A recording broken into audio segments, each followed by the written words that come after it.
So this is probably the shortest AR pistol I'll ever own, and that's because I believe this is exactly the barrel length I was looking for when I was first introduced to the idea of owning an AR pistol here in the state of California, because before that, I honestly thought AR pistols were illegal to own here, and that was until one of my friends got one, and of course I had to ask, how the hell did you get that in California? Now, just to be clear, this video isn't about how to get an AR pistol in California, nor how I got mine. If you're interested in that, I've already made a full video breaking it all down. I'll tag it here or leave it in the description down below for you guys to check out. Now, originally my goal with this AR pistol was to get a barrel short enough to move easily in tight spaces without having to constantly unshoulder my weapon. I wanted something that could realistically be used for something like home defense. Now, if you saw my previous video on my first AR pistol build, you know I went with a 12.5-inch barrel, which I quickly realized wasn't as short as I thought, and honestly, it wasn't that far off from my 16-inch rifle in terms of overall length. Now, thankfully, I had a group of friends who already owned AR pistols with various barrel lengths, which gave me the perfect opportunity to test out a few before choosing a different one, and after trying multiple configurations, I landed on this bad boy, a 7.5 AR pistol chambered in 5.56. So why did I go with a 7.5 barrel instead of something shorter like a 4.5 or maybe even something as like 5.5? Well, partly because the rail space on these didn't quite have the room for the setup I had in mind. So speaking of setup, let's talk about what I have mounted on. First, the red dot. Now look, I get it, China, China, China. But honestly, the HS403B for me has been a solid budget-friendly red dot I've been able to snatch up multiple times used on eBay for around $7 to $80. And not once have they failed me. They do exactly what I need them to do, which is help me aim quicker and shoot more accurately. Now, below my red dot, I got a Magpul bad lever installed, something I, put on almost all my AR platforms. This thing helps with faster reloads and makes clear malfunctions much more efficient. Moving down the rail, I got an Enforce Gen 3 light. Now, I specifically chose this light because while pressure pad setups are nice, I didn't want to deal with the whole cable management or risk accidentally activating it.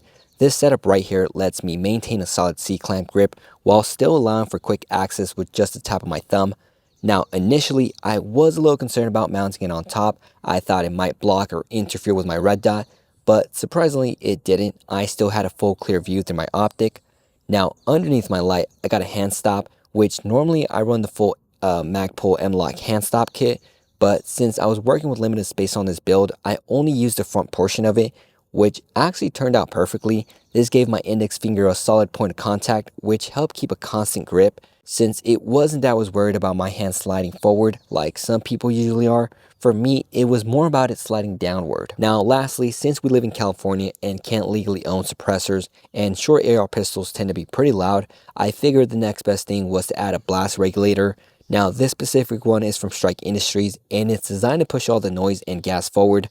Now, obviously, it doesn't reduce the overall noise level. All it does is improve comfort for the shooter and any nearby bystanders.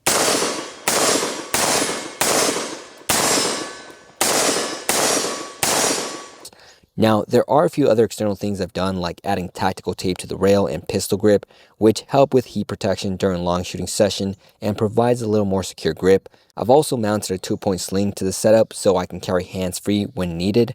Now, there's nothing too crazy going on with internal parts, but for those interested, I'll throw up a full build list on screen for you guys to check out. Now, of course, there are some downsides, especially considering this is an AR pistol in California, where we have what's called an assault weapons ban, which prohibits the use of standard capacity magazines in semi-automatic rifles that have features like pistol grips and detachable magazines. Now, technically, this is a pistol legally speaking, but since it has certain features which the state would recognize as an assault weapon, you are limited to only 10-round magazines, and since it's semi-automatic, it has to be mag-lock, which means the only way you reload or remove the magazine is by separating the upper and lower receiver. Now, since this pistol is chambered in 5.56, which is a short barrel, it does lose a bit of velocity. Now, a suppressor would of course help a bit with that, but more importantly, it would help reduce the noise level you'd get firing something like this in a confined space like a hallway or a bedroom. But right now, I can only imagine how loud this thing would be in an enclosed environment without hearing protection.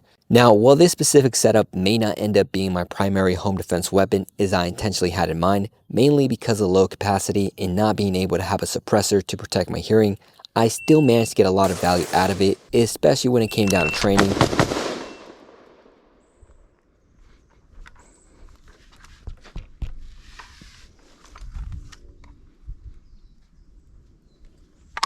it was definitely refreshing not having a 60-inch barrel that I'm constantly worried about or having to adjust in order to avoid bumping into things. Now, this is definitely a setup I see myself continuing to train with and possibly repurposing for other things, because for those who saw my gun bag video, you know I had a folding brace adapter installed, which allowed me to carry this 7.5-inch pistol into something as small as a backpack.